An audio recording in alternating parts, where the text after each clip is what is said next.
We have an important moment right now to advance dialogue and action surrounding racial equity around the world. That starts within each of us as individuals, and it starts at places like Google. Google's values are based on three respects. First, we respect all of our users because a problem is never solved if it's only solved for some. Second, we respect the opportunity. Working at Google comes with the responsibility to do the right thing and to accomplish things that matter. And third, we respect each other. We co-create a culture where everyone belongs. These values are the foundation for our concrete commitments to racial equity, building sustainable equity within Google, building products that, for example, help Black users, investing in economic opportunities for Black business owners and entrepreneurs, closing gaps in STEM education, supporting racial justice organizations, and more. This series is a forum to empower all of us to do even more. We'll explore topics and issues surrounding racial equity in its many forms with some of the world's leading voices in this space. Our goal is to amplify those voices and come together as a global community to make real change. Thank you for joining us as we search for racial equity.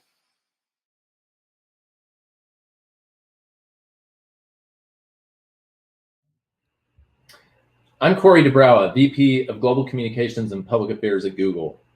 Today, I'm fortunate to be speaking with Byron Allen, American businessman, comedian, and TV producer. Byron's the founder, chairman, and CEO of the US media company Entertainment Studios, Allen Media Group. With a growing library of over 5,000 hours of content, Entertainment Studios, Allen Media Group provides programming to traditional and emerging distribution platforms, including more than 1,400 television stations across the United States. We're honored that Byron is joining us today in the search for racial equity, and I'm personally thrilled to be in conversation with him to better understand what we need to do to make One America a reality. So ladies and gentlemen, please welcome Byron Allen. Thank you, Corey. Wow, that's a better introduction than my mother gives me. That's what you get when you come on our show. You get a better. All right, I love it. I love it. I'm going to let her know she has to work overtime now. Well, first of all, thank you for having me on. This is really an honor, and I really appreciate you, giving us an opportunity to chat. Well, I'm delighted to have you. So let's just jump right into it. I think that first of all, it's great to have you here, and I'd like to maybe start our conversation at the beginning. So I have to be honest with you. I'm kind of resisting the urge to ask you to go back in time to 19-year-old you and make some very prescient post office jokes back in the day on Midnight Special. I did catch that. It was very funny.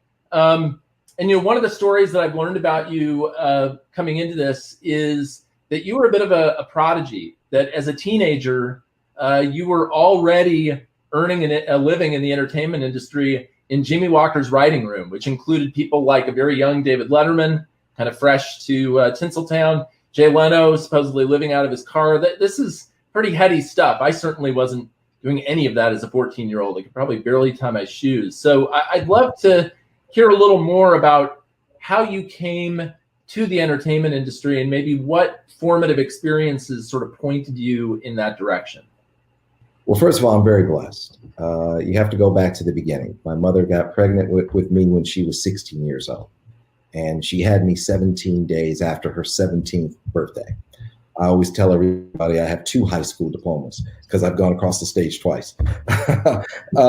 And if you looked at that situation on paper and you said, look at this, you've got this Black teenage girl, giving birth to this Black baby in April of 1961, no one would have bet on their outcome being what it is today, which is one of the reasons why our country, America, is so great. It's not where you start. It's the opportunity that's afforded you. And that's so key to the fiber of our country. And I was really fortunate. My mother just, not only is beautiful, but brilliant. And she and I had a unique journey. And I think that one of the pivotal moments it was in April of '68. I was about to turn 7 years old.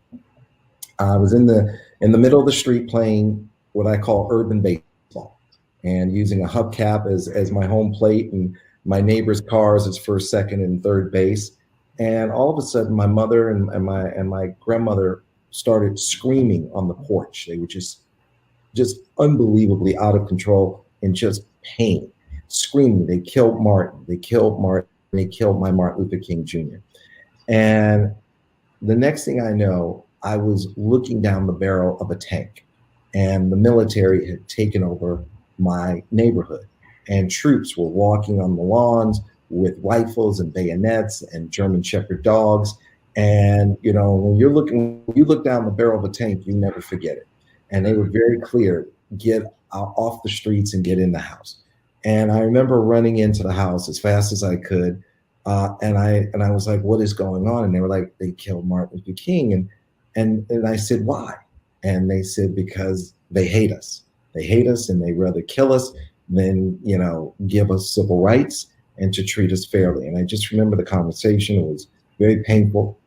And for me, it's when I lost my innocence. I felt like at that moment, I became a child of war. April of '68, when they murdered Martin Luther King. And I remember looking out the window, and smoke had taken over the entire, you know, city because of the riots. And riots broke out in over 100 cities when Martin Luther King was murdered.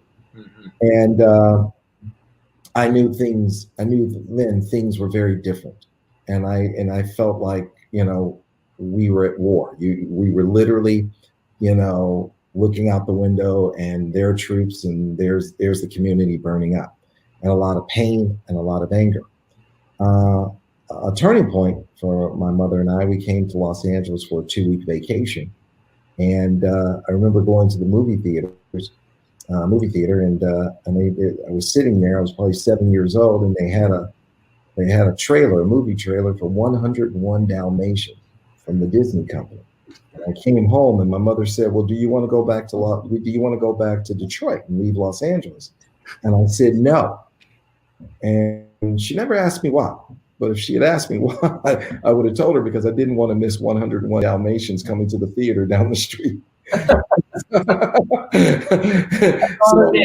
That's a very honest answer. It's good. Yeah, a very honest answer. So because of 101 Dalmatians, we ended up staying. And my mother ended up, getting a job at the Salvation Army.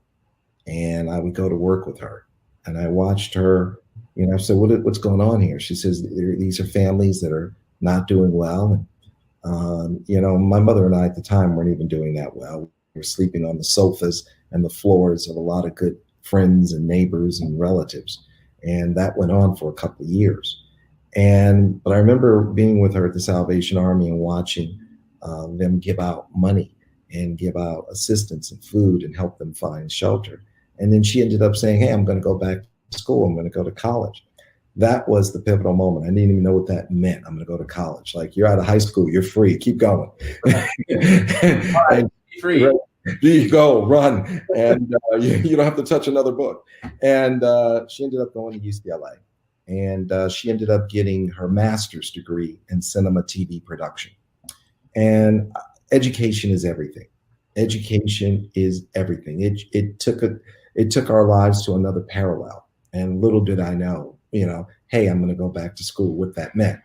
And because she was at UCLA and she was working on her master's in cinema TV production, she went to NBC and asked for a job. And they said no. And she asked a very important question before she turned around and walked out the door. She said, let me ask you something. Do you have an intern program? And they said, no. And then she asked the question that changed our lives forever. She said, will you start one with me? And they said, yes. And that was a game changer. Yes, we will start one with you. That's pretty amazing. That's a lot of chutzpah on mom's part. Yeah. And thinking like that. Right. And just that question, and just how it changed the trajectory of our lives, that, opening up that door, you see it firsthand, this little teenage Black girl who has this little baby, and you say, okay, let's get in here and make sure you get a proper education, right? And now, okay, no, we can't hire you, but if you have that fire in your belly that you're willing to work here for free, we're going to go ahead and give you that opportunity too.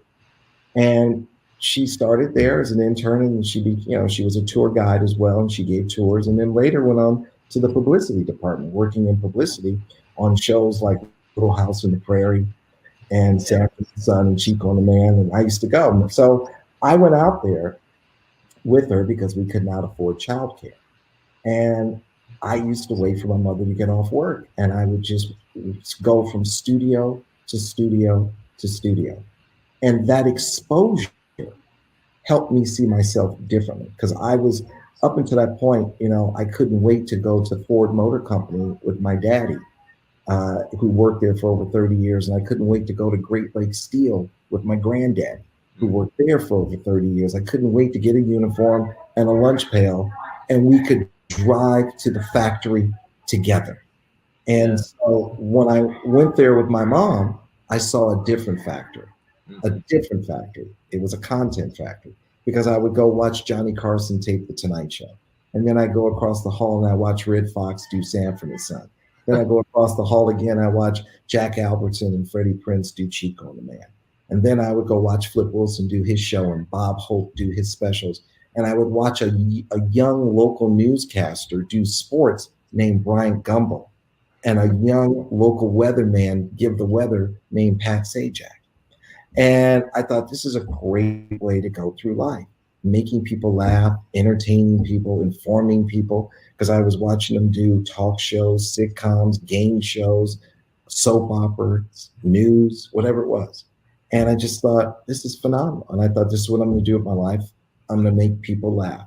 And to have that epiphany at such a young age really gave me an advantage, that I knew exactly what I wanted to do.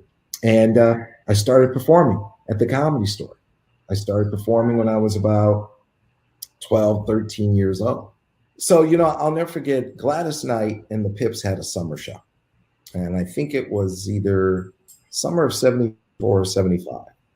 And I was just sitting there watching them do the summer show, and I'm just waiting for my mom to get off work. And they had a comedian on, and the comedian was hilarious. And I went to his dressing room and I said, I want to be a comedian like you. And he said, okay, great. And he said, go to the Comedy Store. I said, oh, the Comedy Store? I thought that's where you go to buy jokes or something. A supermarket for comedy. And I said, no problem. And I'll go there. I guess I'll buy some jokes, and then we'll get going from there. It's like a supermarket, right? And I go, by the way, what's the name of that sitcom that you said that's going to come on in the fall? He goes, Welcome Back, Kotter. I go, all right, well, thank you, Mr. Gabe Kaplan. I really appreciate it. So he was an unknown comic. He had just appeared on the show, on the Gladys Knight show, and he told me to go to the Comedy Store. I went to the Comedy Store, and I went on stage my first time. It was a Monday night. It was a tryout night. And I remember getting there at 9 in the morning in the summer of 74, 75. And I just sat on the curb from about 9 a.m. until they opened the front door at 7 o'clock, 7:30. That's when they would open the door and let you sign in. And I just sat on the curb and just wrote jokes and just watched the cars go by and just kept writing and waiting for them to open the doors. And I went to the front door, and Mitzi Shore, God bless her soul, was the owner. She was sitting at the front door. And I walked up, and I said, ma'am, I'd like to go on stage tonight. And she goes, wow. She goes, how old are you? And I said, I'm 14. She goes, 14? She goes, oh my God, I'll lose my liquor license. You can't come in here. She goes, I'll tell you what you do. She goes, you stay in the back in the parking lot. And when I'm ready to put you on, I'll have somebody come get you, and they'll put you on, and then you leave immediately. And then she goes, and here are 2 drink tickets, because they paid you with drink tickets. And she goes, whatever you do, when you go to that bar, you do not get any alcohol. I said, no problem. I will not drink any alcohol. So I went on stage, and I kept going every Monday night. And this one guy came up to me. He's a very nice guy, and says, hey, who wrote those jokes? And I said, I did. He goes, well, they're funny. I go, well, that's the intent. And I go, what's your name? He goes, Wayne Klein. He goes, I was nice to meet you, Wayne. He goes, listen, I know somebody might like those jokes and maybe you can write with us or something. I go, sure. So I give Wayne my phone number, and like a week or two later, I get this phone call. And the guy on the phone says, can I speak to Byron? And I go, speaking. And he goes, this is Jimmy J.J. Walker. And I go, whoa, right? And Jimmy at this point, and he's like hotter than the sun because of good times, Mr. Dynamite. And he says, my man, Wayne Klein, says you're funny. And if my man, Wayne Klein, says you're funny, then you must be funny. And I go, oh, okay, tell Wayne I said hello. Right? Tell Wayne I said hello. He goes, so I wanted to see if you wanted to come write with me and Wayne and some more of my writers, and maybe we can create some funny together. I go, sure, let me ask my mom. And he goes, oh my God, he has to ask his mom. Look at this guy. And he called me right after a writer's meeting, so I didn't know this. So all these guys were sitting in his apartment, and they started laughing at me. And one of them goes, oh, tell his mom not to worry. We'll have some cookies and milk for him. Right. So I asked my mom if I can go, and she takes me over to Jimmy's apartment and drops me off. And I walk into Jimmy's apartment, and in his apartment is Jimmy, Wayne Klein, Jay Leno, who was sleeping in his car off the 405, David Letterman, who had just driven out from Indianapolis in a red pickup truck because he drove out in a pickup truck because he wasn't sure he was going to be able to make it. He wanted to get back in his pickup truck and drive back to Indianapolis. He was flipped out that he had quit his job as a weatherman, thought it was the worst mistake he had ever made in his life because he had it made as the weatherman in Indianapolis. And it was Marty Nadler, who went on to write and produce Laverne and Shirley and Happy Days, and Jeff Stein, Wayne Dugan, who went on to do Mr. Belvedere. And I was 14, and these guys were in their mid-20s. And Jay and Dave was getting $200 a week to write jokes for Jimmy Walker, and I got $25 a joke. And I was elated because I had a paper route. And my paper route, I was throwing the Los Angeles Herald Examiner. And I had to throw 2 newspapers to make a penny. I was getting half a penny a paper. And I would throw, and I had folks who were like, no, you need to put this newspaper on my porch, not my step. Right. So I had that route. So I was getting off my bike every delivery and putting it on the front door. And I thought, this is the greatest thing ever. I have to throw 2 newspapers to make a penny. Somebody just gave me $25 to do something I would do for free.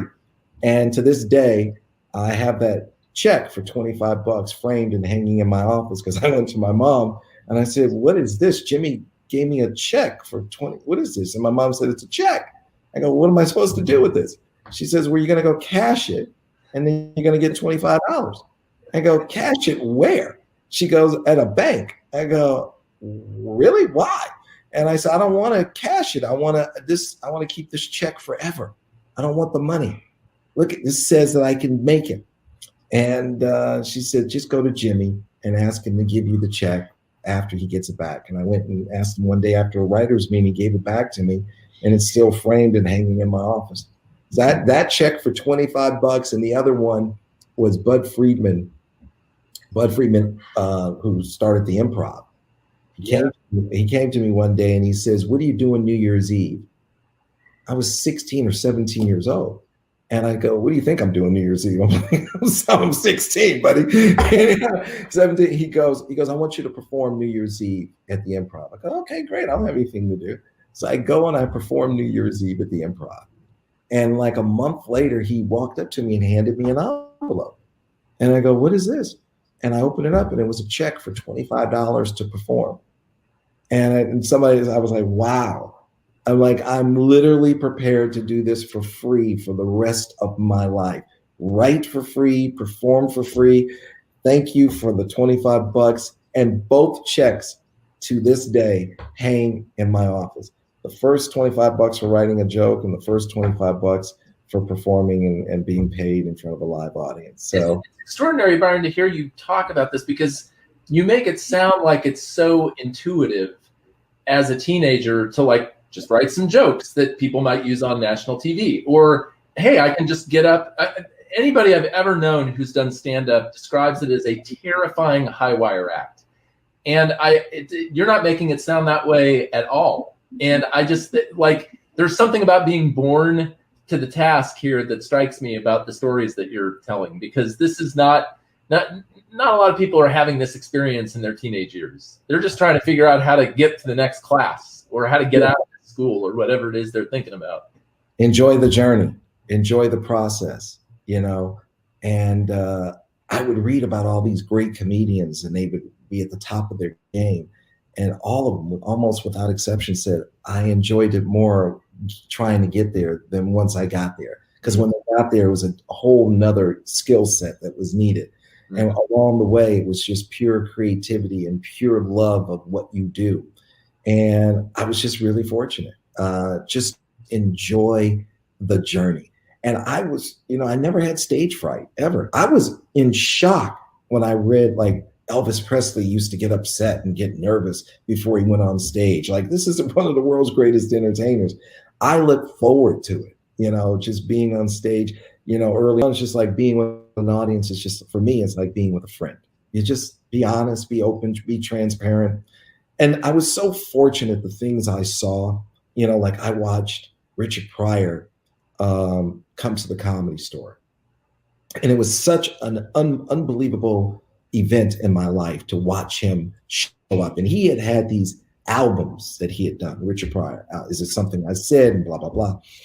And when he showed up at the Comedy Store, it was like a rock star. Like, I watched full-grown men look at him and start crying. They loved him so much. And just like, oh my God. And they would recite his routines verbatim from his albums. They just like loved him. Like a hit song, they would recite it. And he would walk on stage and he would get a standing ovation. This is at the Comedy Store for 10 minutes before he said a word. And then after he got everybody to sit down, he started performing, and he wouldn't do the material from the albums. He was doing new material. And he was bombing, and he would bomb for like 30 minutes. And then he would go off stage, and I couldn't believe it. And he would go on stage night after night and bomb. And I'm like, hey, Richard, are you okay? Right? Because I'm watching him. He's like, yeah. He goes, you're only as good as you dare to be bad. You have to take risks. And I watched him bomb night after night after night. And then all of a sudden, this routine started to work. That routine started to work. And the next thing you knew, he recorded his stand-up for 90 minutes, Richard Pryor Live. Mm-hmm. And almost without exception, every comedian considers it the greatest stand-up piece of masterpiece of all times. And it was how he did that. Like, he was willing to fail night after night. And then on the other end, within about, I don't know, 6 months to a year of just working through it, it was just pure genius. And that became the standard for being a comedian in America or even in the world for decades. Mm-hmm. Yeah, I've heard Eddie Murphy talk about that being absolutely. That was the blueprint, to stand on that stage for 90 minutes, the way he laid that out, and to watch him do that, it was just one of the greatest experiences. So I'm just really fortunate. I'm really blessed. You know, when I think about Detroit, you know, my father, unfortunately, recently passed away in December of a massive heart attack. And I, you know, went back to Detroit in January, and I look at the environmental injustice. You know, the neighborhood I grew up in, you know, Marathon Oil has a 250-acre refinery, you know, less than a mile from my childhood home. My elementary school has been torn down, Jeffries, because of environmental issues. It's nothing more than slosh and mud and chemicals. And most people that I grew up with in my neighborhood do not get to the age of 40 or 50, and certainly not 60, without serious health issues. And when I went back for my dad's funeral, And we were driving around because I wanted to show my wife and kids my neighborhood that I spent my first 7 years of my life. What I noticed is that quite often when I would go on tour and perform throughout the country, and I've seen every inch of this country, I noticed that unlike a lot of places in America, we didn't have a McDonald's or a Burger King on every corner. So how bad are things when McDonald's and Burger King can't survive on every corner like most of America? Mm-hmm. But what we did have on every corner, or we do have on every corner in Detroit, CVS Pharmacy. And I said to somebody, what happened to Dairy Queen? What happened to McDonald's? Mm-hmm. Like every corner is like a pharmacy. A lot of sick people around here. Yeah. Well, Byron, I can relate to your journey on a personal level. I grew up in a part of Long Beach that is as much Compton as it is Long Beach, and grew up in public housing. Had maybe a similar kind of awakening, like as you described, where watching your parent pay for groceries with food stamps, where you sort of realize that, not everybody in your school, not everybody in your friend circle is in that environmental condition. And I come from a family of educators. My dad was a teacher.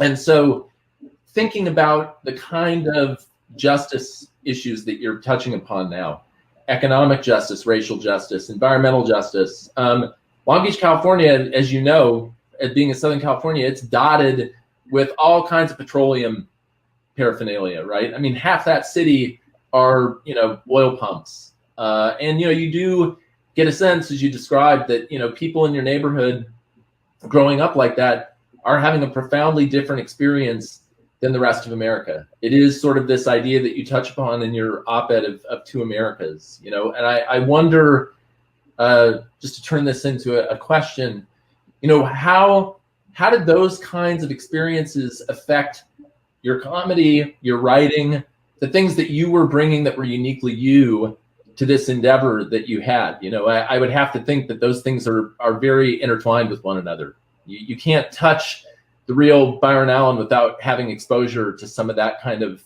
upbringing or those experiences. Yeah, I mean, listen, great question. I think it impacts everybody.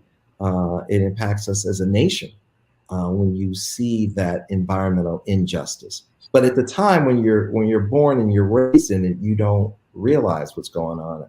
I've had the good fortune of leaving and coming back and saying, this isn't right. You should be able to breathe. And a lot of folks in my neighborhood back in Detroit have respiratory issues. Flint, Michigan is not an anomaly. Yeah. Flint, Michigan is happening many places throughout this country, and primarily in Black and brown neighborhoods. Mm-hmm. That's a part of what I call the genocide that's occurring in America, inside of America. That's a part of the genocide. What's unique about our relationship in terms of Black America and America is that we, as Black Americans, we were brought here for economic reasons. And that's a very different relationship from anybody else in this country, anybody else. We were brought here to make America wealthy. We were brought here to make white people wealthy. No ifs, ands, or buts about it. As a matter of fact, they used to judge the wealth of a white person by how many slaves they owned. Not homes, not land, how many slaves. The stock market, trading slaves. Mm-hmm. I mean, it's about slaves.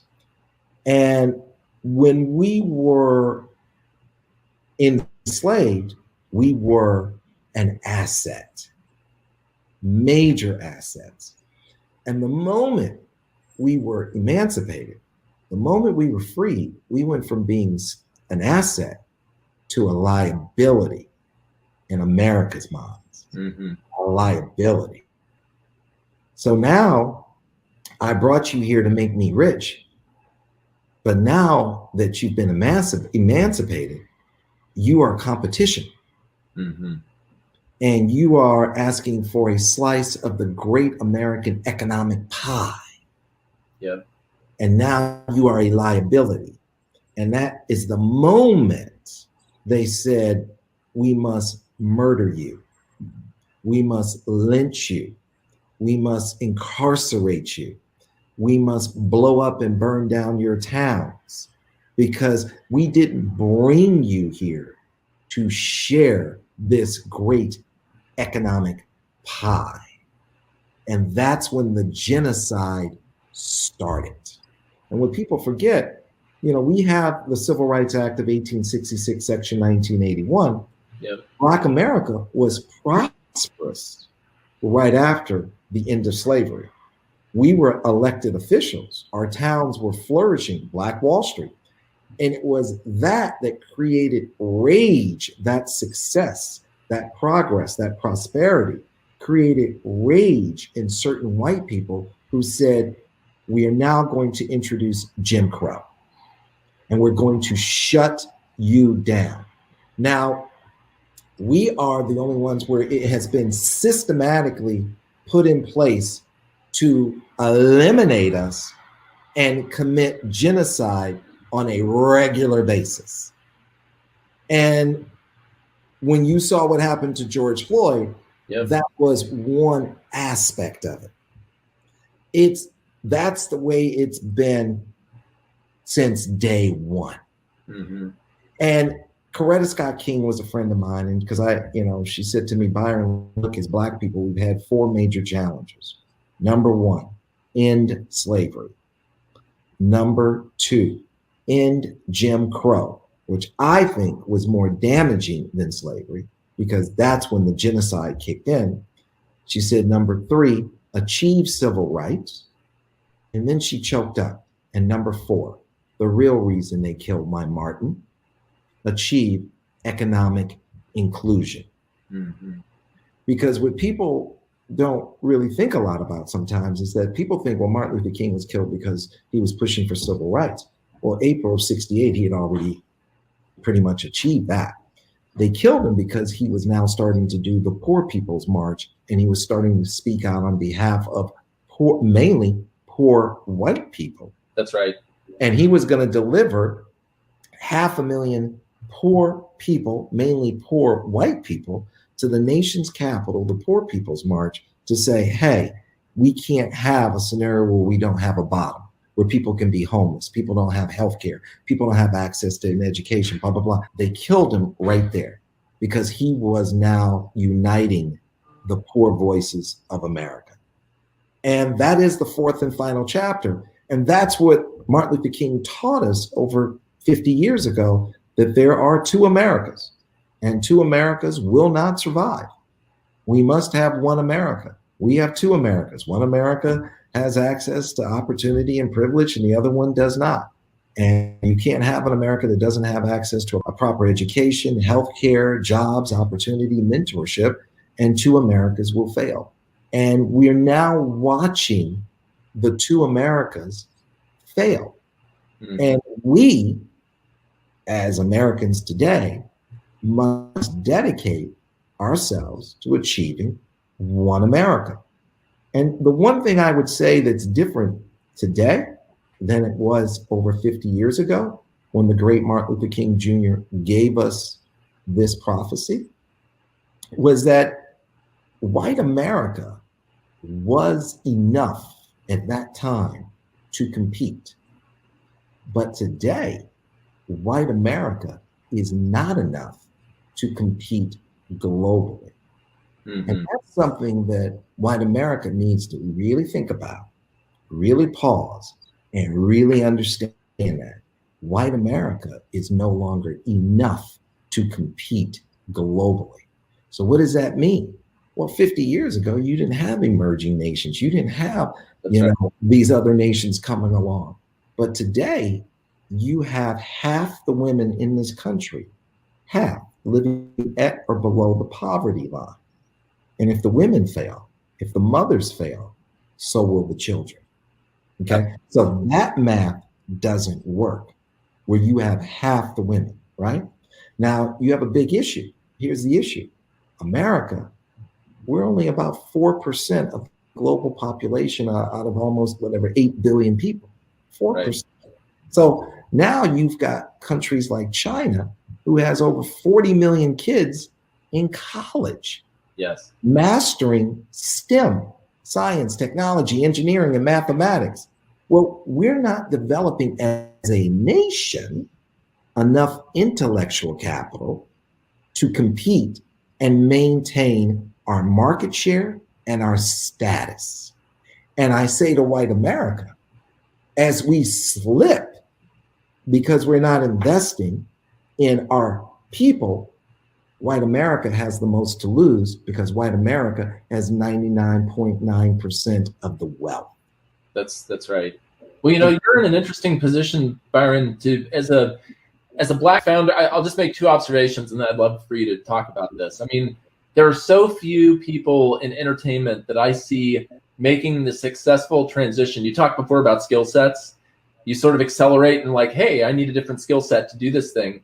You've transitioned from successful entertainer to very successful founder of a business in the same industry you grew up in, very different skill set. And so as a founder, as a Black founder of a business in this country, you're uniquely positioned to actually be able to do something of, you have a very net present economic impact that you can create. Jobs, markets, the kinds of things that you talk about with global competitiveness, all of these things are sort of in your wheelhouse. And so I just wonder how one touches the other. What kind of obligation do you feel as a founder of a very successful business to help advance this very worthy cause that you've just spent the last 5 minutes talking about? I have an enormous responsibility to do it because I love my country, I love my family, and I want my kids and my grandkids and my great grandkids to have a phenomenal future. And I'm talking about how we need to look at things strategically and holistically.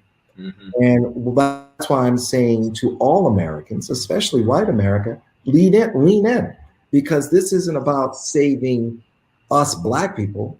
This is about saving you as well. And this is about saving all of us, because divided, we don't have enough gas to get there. That's united, right.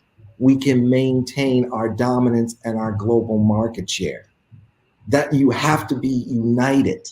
And we have to take this opportunity and not look at it as a Black Lives, donation movement. Right. I've made it very clear. I don't think we should be making donations. In some ways, I almost consider donations racist in its own way. It's like saying, you're inferior, I'm superior, and you need my handout to keep your head above water. I don't want your handout. I want your hand in partnership. Mm-hmm. There's a big difference. Donations are not sustainable. Investments are forever. We need to invest in all Americans, and we need to develop and position every American to succeed to their fullest potential in order for us to maintain where we are globally. We need to invest in human resources, human capital. I believe that education in America should be free for every American. If you want to go and get your master's or your PhD, go at Godspeed and send us the bill, and we are your biggest supporter, because we need your intellectual capital to succeed. If you are not properly educated, in some ways you become a liability and not an asset, because right. In many ways we're subsidizing you. Well, I don't want to subsidize you. I want to position you for your greatest success. We need to make that investment, and we need to just say, look, listen, go. We need you to fly. We need you to soar. I'm not looking for you to struggle to get through college, and then after you come out of college, you become a debt slave. Right. You don't need debt slaves. I want you to be educated. I want you to get a job. I want you to be debt free. And then you take your paycheck and you become a consumer. Mm-hmm. And if you're a consumer, the economy has a strong foundation. I'd rather you work to be a consumer than work to pay off student debt. Because right. Being a consumer, you're creating jobs and a stronger economy. And we have enough intellectual capital to maintain our position in this world. I think that's important. I think it's important. I think it's a birthright for every human being to have access to the best medical attention. No one should die because they're not rich and famous. If you have a medical issue, you should have access to it. And I think that's key. And also, I think it's important that everyone has access to capital that's not predatory. Mm-hmm. You know, I started my company from my dining room table 27 years ago. And I own it 100%, not because that was by design. No one believed in me. No one wanted to be my partner. No one wanted to invest in me. And the miracle of my company is that the first 15 to 20 years, I couldn't get a bank loan. And I had to go to factors, and I would take my receivables from Coca-Cola and Pepsi and McDonald's and Johnson & Johnson and General Motors. And I'd say, look, I can't wait 120 days to get my check from them. And I would go to a factor who would give me the money that week. And I had to pay 26, 27% interest. And the fact that I survived 26% interest is the real miracle.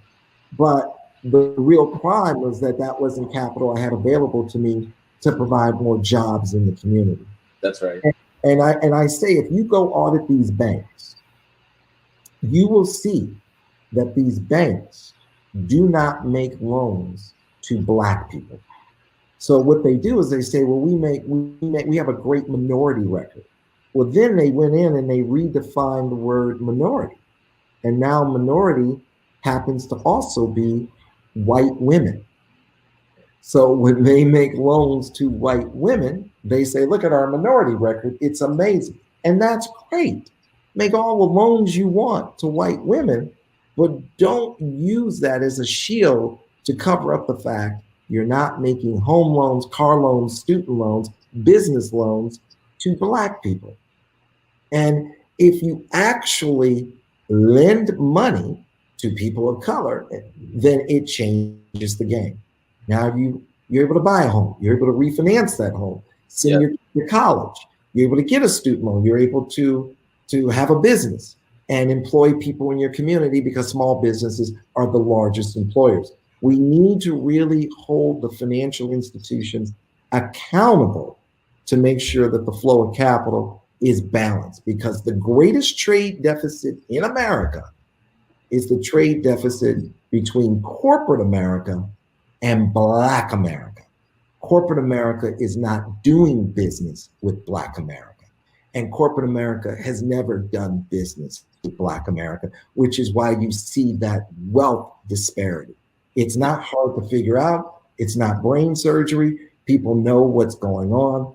The banks aren't lending. The financial institutions aren't investing.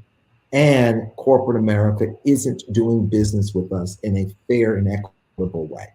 That's right. Well, and as you've already pointed out in this conversation, it's so short-sighted in the sense that for one America to be competitive in the world, to be successful in the next generation, for you and I to be able to hand off the economic and social baton to our children, the next generation, there has to be one America. There has to be a more unified view. And yet, the thing that occurs to me listening to you is that much of white America may not either acknowledge, know about, or feel some energy to make right this hardwired history that we have going back hundreds and hundreds of years, right? I mean, I am the beneficiary of hundreds of years of this disparity. And I feel like unless you acknowledge that, then you can't, from an intellectual honesty point of view, you can't be a part of the solution because you're only looking at it in your lane. You're not looking at the bigger picture. Am I reading this right? Yeah, and also it's a simple one. We won't survive. Right. Einstein said it the best. The very definition of intelligent life is life that can adapt. We're not adapting. And we have to understand who we are. You know, there was a book written in 1916 by a guy named Madison Grant. And I think the name of the book was The Passage of the Great Race. And I don't recommend buying it or reading it. But I'm just illustrating that the book was written in 1916. the passage of the Great Race. And this young guy, Madison Grant, he went to an Ivy League school, and he was a lawyer, and he was back in New York, and he was upset about the immigration that he was witnessing coming into America out of Europe. And he felt that it was diluting, the great white race. And he wrote this book to shut it down, to stop, immigration, and to really come down hard, especially on people coming out of Europe. And this young man read the book and said, quote, "This book is my Bible. This book is my Bible." That young man was Adolf Hitler. And he used that book as his basis for what he did. As a matter of fact, Hitler gave an interview to the New York Times and said, "I don't understand why America is coming down so hard on me. Everything that I know and I've learned about, race control, I learned from America." This is what he said. As a matter of fact, Hitler sent his Nazi lawyers to America and said, "Study the Jim Crow laws that they're putting on the Negroes and come back and use those same laws, restrictive laws, and use them on the Jews." Now get your mind around that. Not only did we create racism, we exported it all the way to Europe and Hitler, and it manifested into the Holocaust. Check it out. The passage of the Great Race, Madison Grant, Adolf Hitler saying, "My Bible." We have to understand who we are, that when you are creating that kind of a situation, that it's being picked up and read that way, that it's leading to the death of millions and millions and millions of people around the world, including the Holocaust. At a certain point, you have to say, hey, come on. All right, there's a reconciliation here. There's a reckoning. We have to reverse this. We have to understand who we are and what we've done. And we have to put the brakes on and we have to turn this around. Those are facts. Yeah. So who are we that Adolf Hitler is sending his lawyers to study what we've done to the Negroes, that you're now going to go take that back to Europe and you're going to do the same thing to the Jews? Okay? Our history and what we've done to whether it's Native Americans and on and on and on, it's really evil. Now, what we have to do is say, that's not who we are. We're better. And here's how we can reverse it. But you have to admit, this is who you are.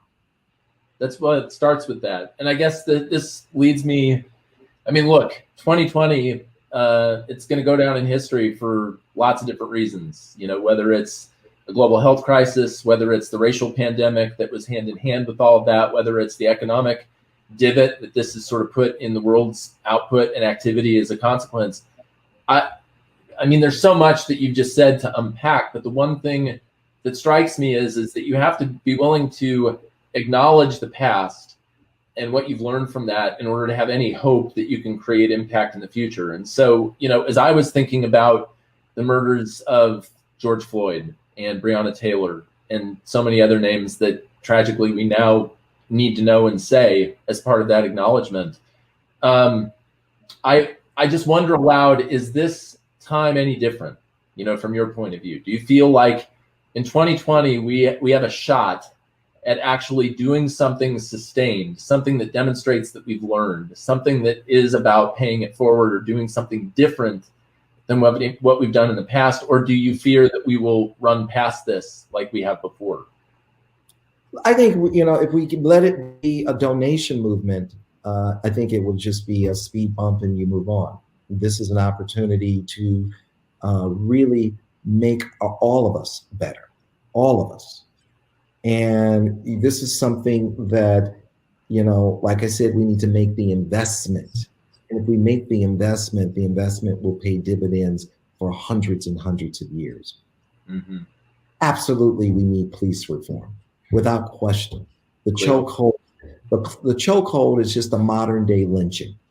Yeah. When you saw him put his knee on George Floyd's death, that was a horizontal lynching. He just lynched him on the ground. And America, this is something that happens every day, and it's been happening since day one. Not to mention the millions of Africans that we lost just on the trek from Africa to America, and all the slaves that were thrown overboard that couldn't make the trip physically. So this is just genocide. Look, I've always said they kill us in the schoolroom by making sure we don't get a proper education. They kill us in the boardroom by making sure we don't have true economic inclusion. They kill us in the courtroom. The Attorney General of America under Obama, Eric Holder, said, I have a report that shows that black men are getting 20% longer sentences than white men doing the same crime. They kill us in the courtroom long before you watch them choke us to death in the streets. Long before. And you have to address the issues in the schoolroom. You have to address the issues in the boardroom, and you have to address the issues in the school and in the courtroom. Those are real issues. Because, why is Eric Garner standing on the sidewalk selling cigarettes? You position him to fail. He should have had access to capital so he could own a store on that block instead of standing in front of a store in that block. And the store owner, whoever complains, and the police come and choke him in front of us. Mm-hmm. It's the schoolroom, it's the boardroom, it's the courtroom. And that's where the genocide is occurring. Everyone's positioned to fail. Okay? Most people in our community, that is how we are positioned. And at a certain point, they were like, we don't need them. We don't want them. And we don't want, so let's do this. And what's happening is you've got these phones now. And these phones are recording it. Mm-hmm. And these phones are distributing it globally through the internet. It's, now you can't deny it. But this is, for a lot of Black people, this is not new. This is now just recorded and globally distributed.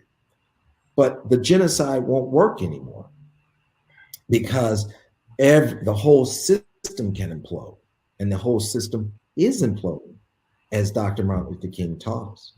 And as we achieve one America here, one America, the rest of the planet will follow. And when we achieve one planet, then what you've achieved is a slice of heaven right here on Earth. That's the test. That is the test. And that's the human test. Can we achieve one America, which will create a domino to achieve one planet? And when you achieve one America and then one planet, you will have a slice of heaven right here on Earth. Well, one thing that occurs to me again as a founder, I think about entertainment studios. I think about what you've created. I think about the mark that you will leave on this planet as a consequence of what you've built. And what strikes me is the diversity of that programming, right? Whether it's the Weather Channel, the sports programming, Chappaquiddick, things in different languages. Like, really, having worked for several founders in my life, one thing that's always clear to me is that culture is a really important thing to a founder, because that is the imprinting, or that's the sort of formative material of how this thing will ultimately grow and survive. And as you're describing, create different kinds of opportunities down the road. How have you thought about all these principles we've just spent the last 15, 20 minutes talking about, and how they relate to the culture of what you've built?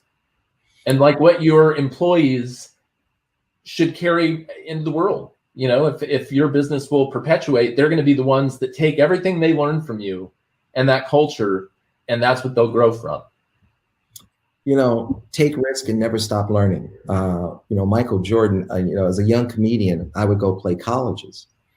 And I played at Michael Jordan. I performed at Michael Jordan's college. And it was the homecoming.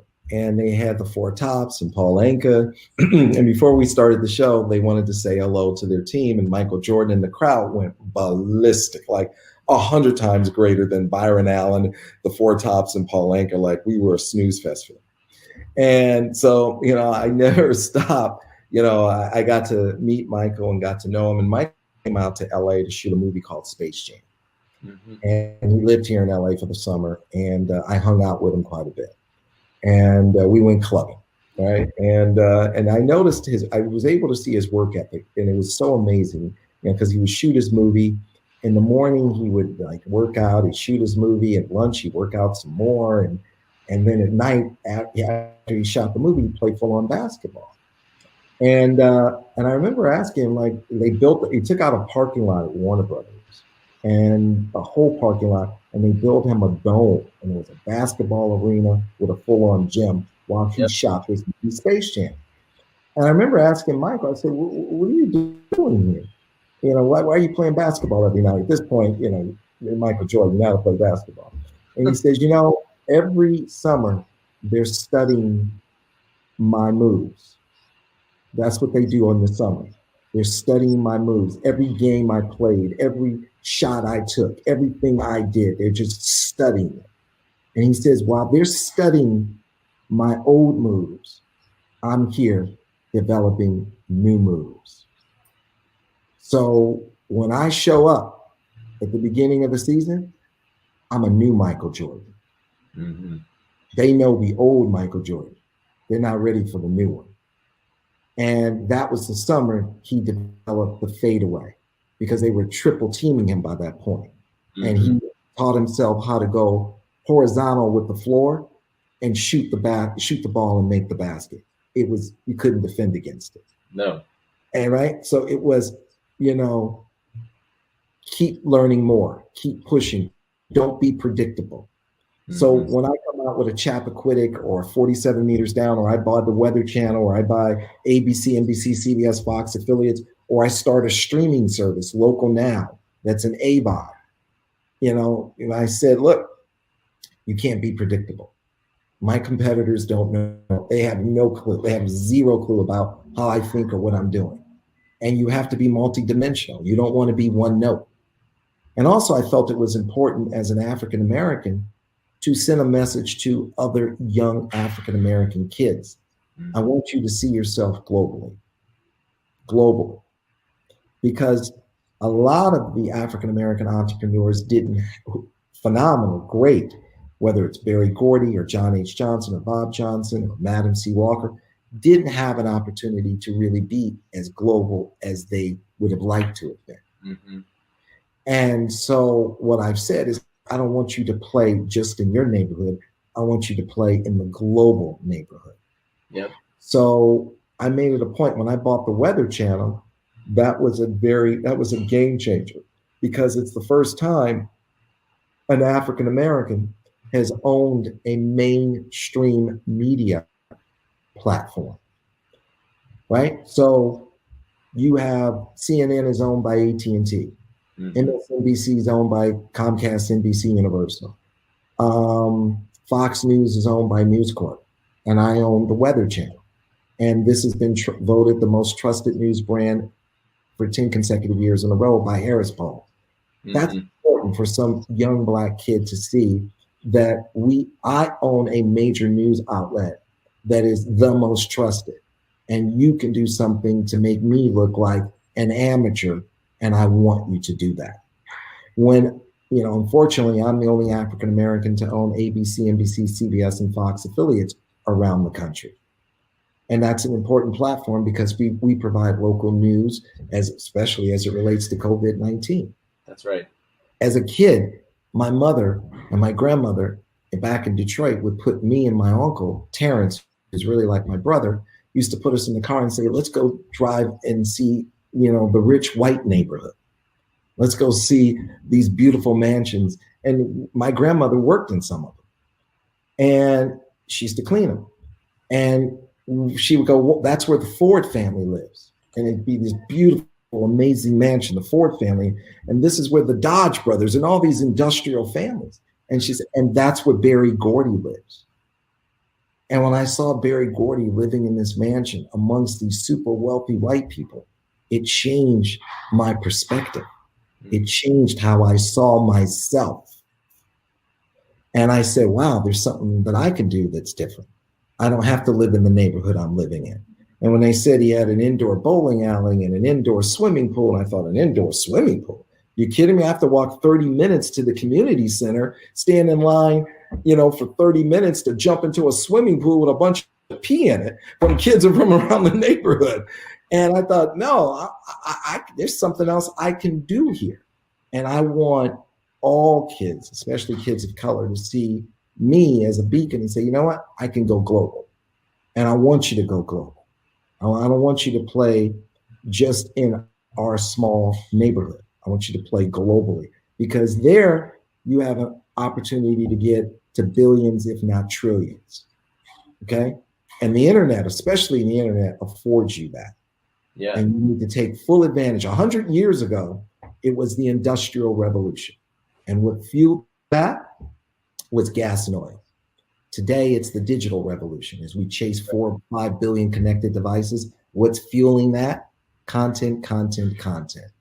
Okay. And you have to really be proficient in it. And we can't produce enough of it. And that's how I see myself, is we are to produce content at Allen Media and produce it on the spectrum from A to Z. When I bought the Weather Channel and I went and got the new owner's presentation, they said, and at the end of the presentation, oh, by the way, you own something called Local Now, and it's the equivalent of owning 210 television stations around the country.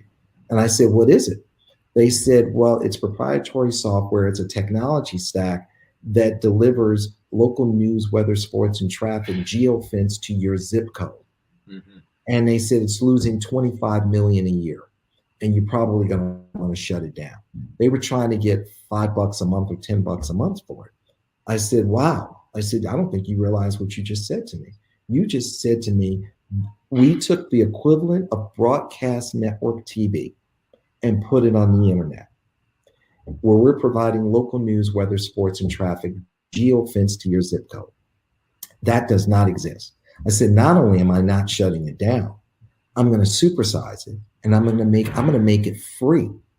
Local Now, I'm going to make it free, and I'm going to add premium content, TV shows, movies, documentaries, concerts. And I want the same relationship I had as a kid watching my local ABC or NBC affiliate, where I got my local news, weather, sports, and traffic. And then I got Batman and Bonanza and Gunsmoke, and I got premium content. I want that same relationship to be transferred to Local Now, so people can get everything for free, because free wins. And I remember having dinner one night with Reed Hastings of Netflix, and I said, who do you worry about? Who's your competition? He said, YouTube. He said, if they start offering premium content for free, how do I get people to pay me $15 a month? Mm-hmm. And I remember thinking, there it is. So now we said, okay, here's Local Now. Here's an opportunity to do something that's not there. Provide localism and premium content for free. And that's our North Star. And that's a global vision. That is exactly what I was talking about. That's the kind of thing, and what you were talking about too. That's the difference between a Berry Gordy and Hitsville, USA, and what it is that you're actually able to do in the world based on what it is that you've put together. And Gordy was able to go global because white kids from all over the world love and appreciate Motown and consumed it like freshly baked chocolate chip cookies. I think that may have surprised him, but he was able to really take it to a global level and accomplish something no one's ever accomplished. Absolutely. I wish for his sake that there was an acknowledgement of like how Northern Soul in the UK was basically just a completely stolen spin on what it was that, he put together. One of the coolest things I've ever done when I was writing about music was go visit Hitsville, USA in Detroit. That for me was a little bit like going to the mountain, and It's incredible to think of the kind of opportunities that, what you're building now will create in the future. So look, I feel like I could talk to you forever, but I know you probably have other things to do. I would love to give you one last button to push here in terms of, for the audience that will view this, what is the one thing more than anything, Byron, that you want them to take away from this conversation, and maybe something that they can do that Sure. you would like to see them do? Absolutely. And one note on Gordy, he took that Henry Ford mentality and created that assembly line for quality and music. And I did the same thing in terms of television. I said, this is a content factory. And I ended up setting up edit bays, and I had a day crew and a night crew. And because when my dad started working at Ford, he was on the night crew. My mom used to drop him off because we had one car. And so we had one car, so we had to drop him off. So I said, look, when I pitched Verizon on launching 10 networks, 10 networks, they said, what are you thinking? I said, how many networks do you have? I said, 0. They go, oh my God, you want to go from 0 to 10? I go, what are you thinking? I said, well, my dad worked at Ford Motor Company. My granddaddy worked at Great Lakes Steel, and they were very efficient. But when I started working on Real People, there were people there at Real People, not all of them, out in the field, that were trying to figure out how to shoot for 2 hours to get paid for 12. And that wasn't my wiring. Yeah. So when we send camera crews and producers to Pebble Beach to shoot the car show Concours d'Elegance for our car network, Cars.tv, I don't want them to just shoot the car content for Cars.tv. I want them to shoot the chefs up there for our cooking channel, Recipe.tv. I want them to shoot the resorts up there for our travel channel, MyDestination.tv. Shoot what's going on in the pet community for our pet channel, Pets.tv, and shoot all the movie stars that come up there for this unbelievable car show, Concours d'Elegance, for our entertainment channel, ES.tv. They said, you know what, we've heard a lot of pitches, but we haven't heard one that clever. We're not going to give you 10 networks. We're going to give you 6 networks. And we made history and launched 6 networks in a single day, because I brought that Henry Ford way of thinking, that blue collar way in which I was raised. Be efficient, try and figure out how to put 36 hours in a 24-hour day. And so that's the American way. And that's the same thing we have to do now. Lean in, right? So to your question, which is a great question, everybody is powerful. One individual, one voice has enormous power. And there's so many ways you can lean in. I think it's very important to register to vote. I think it's very important to vote. I think it's very important to vote early, especially if you are Black or Latino. The Black vote is the most powerful vote in the world.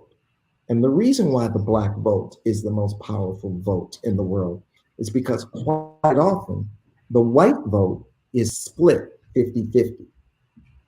And the Black vote comes in and it's the deciding vote, which is why certain people in America work really hard and invest enormous resources to shut that Black vote down, because that Black vote is the deciding vote and has significant influence on who will be in the White House until the end of time. And that's why folks work really hard to say, we're not interested in this Black vote. So Black people, you can't vote like you're some old, rich white woman and you're going to show up on November 3rd thinking you're going to get in and out in 10 minutes. You're going to be in line 6, 7, 8 hours and then be told at the end of 8 hours, you're in the wrong place. And that's by design. And it's by design because you have enormous power. Exercise your power. Don't ever let go of your power. People died for your right to vote. You must register. You must vote. And if you're really smart, vote early. Vote like you're Black. Don't vote like you're white. White people can show up on November 3rd. Black people, you got to get there a month early. That's just the fact of life in America right now. That's really important. Also, we need to participate in the census. Black, Latino, got to participate, because that's going to control the flow of over $1.5 trillion. That impacts our schools, our hospitals, our municipalities, everything. And there's a reason why this administration is cutting that short and not properly polling and figuring out, who's who and getting the survey in order. I believe that, God willing, with Biden and Kamala Harris winning, hopefully we will look at redoing the census again in 2021 when people aren't so concerned about who the administration is and who they're trying to, get and, get them out of the country or whatever it is. We need to make sure we have a proper census so that flow of capital is being handled properly. You have the ability to donate. I think donations are important. They have power, especially with the internet. A lot of people will look at President Barack Hussein Obama and say, yeah, he was the first African-American president. And that's true. And I'm very proud of that. But he's also, when they look back 50, 100 years from now, they're going to say he was the first internet president. The first internet president, because he raised over $1 billion. And a lot of Democrats never raised over $1 billion. He's one of the few to raise over $1 billion. Average donation was $80. So the GoFundMe and the internet is very powerful. That's right. And you need to really lean in and not just vote, but $5, $10, put it in and say, hey, I want you to have plenty of capital to win, because you can't win without capital. And the other thing is, it's not just the White House you want to lean in on. You want to lean in on all politicians. And you want to say to these politicians, I have an agenda, right? I supported Senator Barack Obama. And I told Senator Obama that President Obama, I was disappointed in him. And I was disappointed in him because I wanted him to do a couple of things. I wanted him to audit the banks and see if they were lending money to Black people. I wanted him to make sure that of the $1+ trillion in government worker pension fund money, people who work for the United States government have paid into a pension fund that's over $1 trillion. Well, little or none of it is managed by Black people, and little or none of it is invested in our communities. Mm-hmm. So that is wrong. That's systemic racism. And I wanted him to lean in on that. So you have to lean in on your politicians and understand that politicians are nothing more than temporary hired help. And as temporary hired help, you must give them your agenda and give them a timeline to carry out your agenda. And when Obama didn't carry out my agenda, I became very critical of him, because when Freddie Gray was murdered by the police officers in Baltimore, the kids there protested. And when they protested, Obama called them thugs. And I said, you're out of line. Tupac taught us thugs. That's the acronym for the hate you give. Mm-hmm. You have positioned these kids to fail. You didn't get them a proper education. You didn't get them jobs. You didn't get them mentorships. Well, I don't see thugs. What I see is the hate you give. And before you criticize them, lean in and position them for success. We have to hold these politicians accountable. And remember, we are a democracy, and they work for us. They serve us. They are here to make us happy. And when they don't, you must quickly, swiftly eliminate, go stage left, we're going to replace you. We must replace them immediately with people who understand and carry out our agenda. You can also mentor these children. Mentors are important. If you get in there, you can tutor them, make sure that they help them get an education. Help them get a proper education. You don't get a President Barack Hussein Obama without Harvard in his resume. You don't get Ken Frazier, the head of Merck, African-American, without Harvard in his resume. Mm-hmm. You don't get Ray McGuire, the chairman of Citibank, without Harvard in his resume. Okay? So we have to make sure each and every kid has a proper education. One of my favorite little scenarios was I would go to Maui every year, and I would go pretty much to the same hotel, and the same families would show up. at this hotel.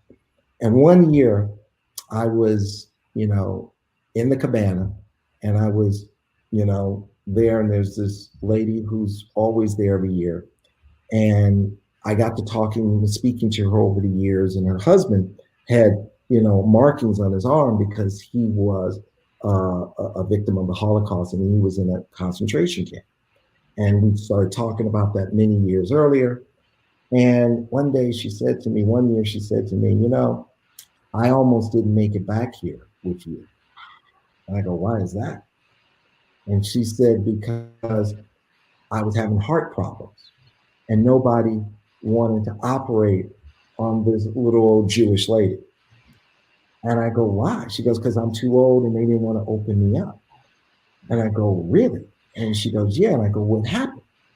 She said, well, my son said to me, Mom, why don't you call Mike?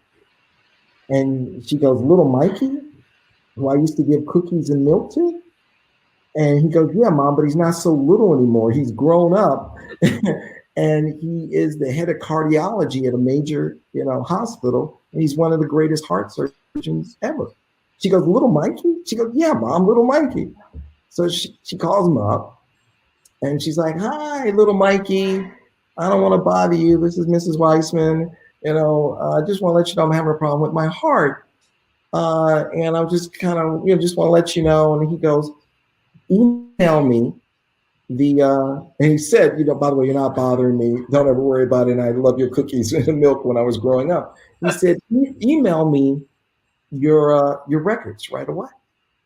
And she emailed him the records. And he called her back right away and said, get on the next plane smoking. I'm going to do this operation on you. And he did it. And he successfully did it and added years to her life.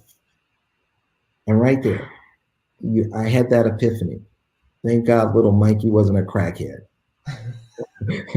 Thank God little Mikey was positioned to succeed. Yeah. Helping little Mikey succeed is saving you.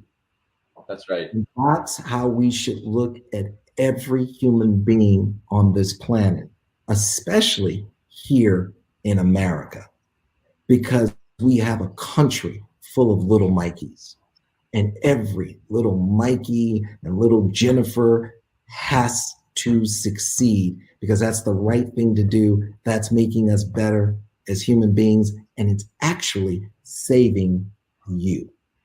That's exactly right. Now we just got to get people to see it that way. Look, Byron, I am so grateful to you for your time, the generosity of spirit, the power in some of these messages, and just for sharing your stories with us today. It was super powerful. So I am very grateful to you for the time, and this was a terrific conversation. Thank you so much.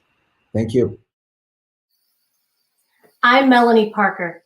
Thank you for joining us for the search for racial equity.